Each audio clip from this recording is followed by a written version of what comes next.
Assalamualaikum warahmatullahi wabarakatuh. Halo Sobat Pengadilan, e-Court adalah layanan sistem pengadilan secara elektronik dari Mahkamah Agung.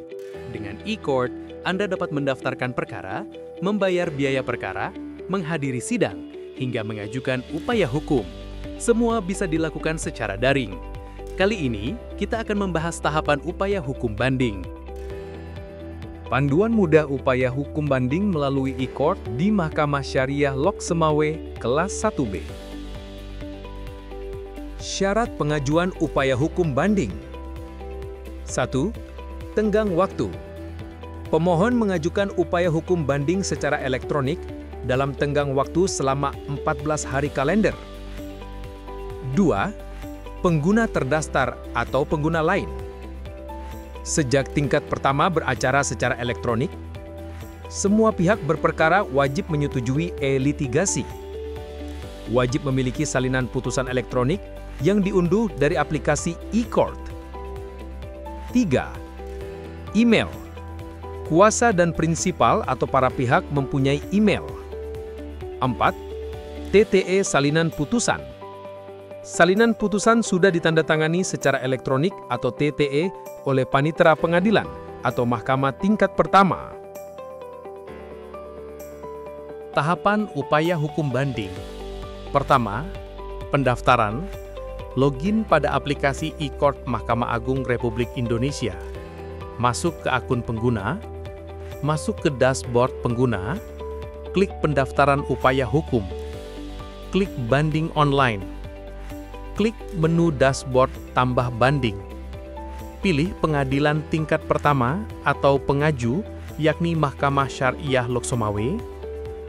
Klik daftar pada daftar perkara. Klik daftar pada pendaftaran upaya banding. Klik upload surat kuasa. Klik upload setelah submit dokumen. Setelah itu, klik lanjut pilih pihak.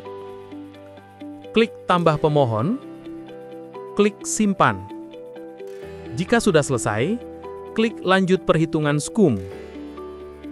Centang checkbox setuju yang tersedia, dan klik lanjut. Klik tutup pada informasi komponen biaya panjar banding. Klik lanjut pembayaran.